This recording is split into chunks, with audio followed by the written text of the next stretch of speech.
Hello everyone, welcome to Pathshala. In the last video, we have seen functional API provides a flexible way over sequential API for building somewhat complicated models where we can consider multiple inputs, multiple outputs, we can share the layers and so on.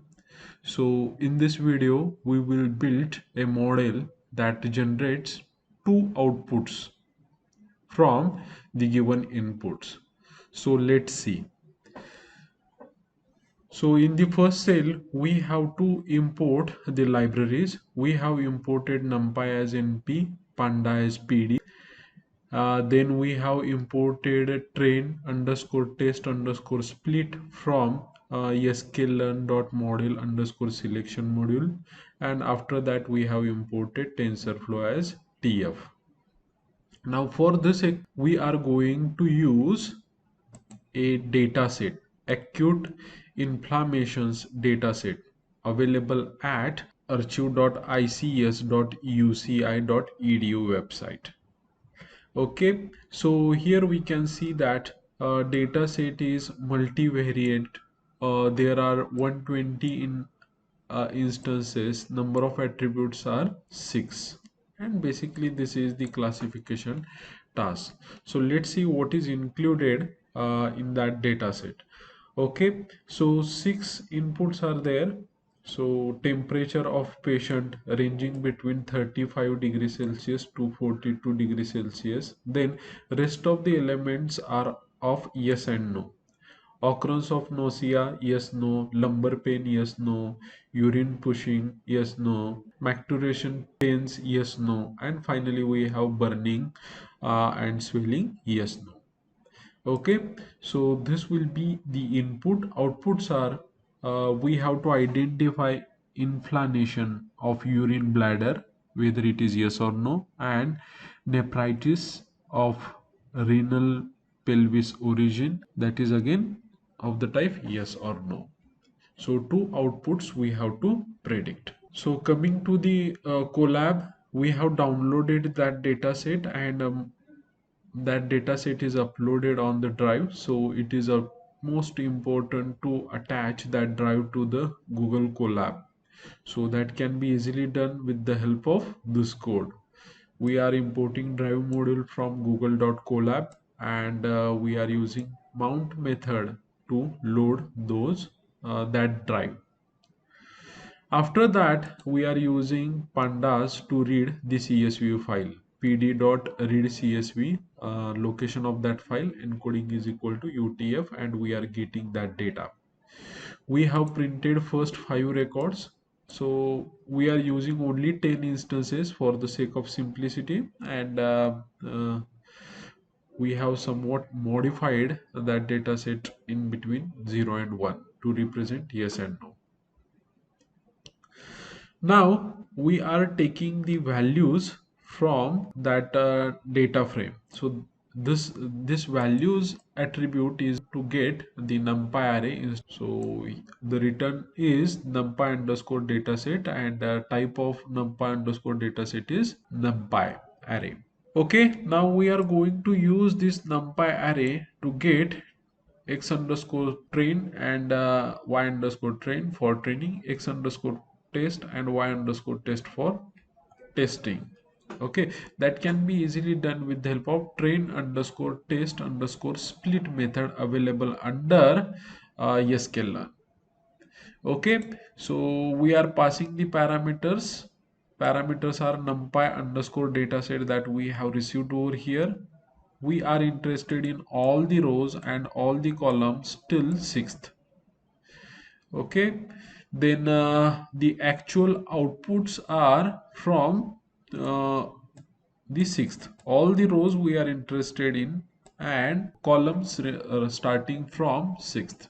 Okay, so out of this whole data set, only 20% data set is used for testing. Now let's print the train x underscore train and its shape. We can see that original data is like this, and the data shape is 8 comma 6. So 6 different attributes are there, and 8 instances are there to represent the x underscore trend. Similarly, we have the actual output associated with it in y underscore trend. Actual output is this, and shape of the actual output is 8 comma 2. Means for each instance we have two different outputs. So these are the actual outputs on which our neural network will be trained. As we can see, the two outputs are combined together over here. So we have to separate out those output. So that can be easily done. Okay, so from Y-train we are capturing the first output, and from the Y-train itself we are capturing the second output, which are mapped to inflammation underscore prediction and nephritis underscore prediction underscore train and test respectively. Okay, so we have separated the actual outputs. Now we have created the list, output list for training and testing. After that we are going to define our model. So the input shape is 6 comma empty. So we are going to create the first layer, that is input layer, from tf.keras.layers.input. After that we have defined our next layer, that is dense layer, where we are using 5 neurons and activation function as ReLU. So this dense layer is attached to the input layer. After that we have defined the output layer. So output layers are two output layer. First output layer is tf.keras.layers.dense, where we have included only one neuron and used activation function as sigmoid. So the name of this layer is inflammation prediction. This is just taking the output generated by the hidden layer to generate the inflammation output. Same is true for nephritis output, where we have used again one dense layer with one neuron, activation function as sigmoid. Name of this layer is nephritis prediction. Again it is taking the hidden layers output. Finally, this is actually the output list where we have combined our output together. We have defined our layers, but we haven't specified the model till yet. So we can do that with the help of tf.keras.model. Here we have to pass the inputs. Input is input layer, output is the actual output list that we have generated over here. It is actually generating two outputs, inflammation output and nephritis output. Okay, after that we have to compile our model.compile. Optimizer is equal to rmsprof with learning rate as 1 e raised to minus 3. Now if we observe that two outputs are there, so these two output needs to be compared with the two actual outputs that we have in the database. Okay, and in both the cases we have to provide the loss function. So we have to provide list of the loss functions we are going to use for training. So first is binary cross entropy corresponding to the inflammation output, and the second is again binary cross entropy. This corresponds to the nephritis.